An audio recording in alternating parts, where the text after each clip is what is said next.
To amma a wannan doctrine da Amurka ta dogara da shi ta ce manufofinta ga Turai, kawai ya zo ya ce a kwana ɗaya zan kasance, ba ruwana mun daina kashe kuɗinmu.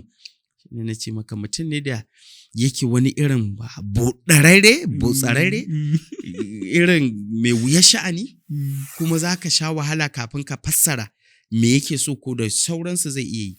Shi yasa wani yake cewa, na Amerika ne, yake cewa ba wanda Netanyahu na Isra'ila nan, Allah ya tsine masa, yake tsoro kamar Trump. Saboda abin da ka faɗa ba ka san me zai yi ba, ba ka san me zai ƙi ba, zai iya fito maka a lokaci ɗaya ce maka aika. Ya ce maka ya kun ba ka isa ka tankwasa ba za ka tankwasa shi ba. Saboda shi yana tafiya ne a karan kanshi.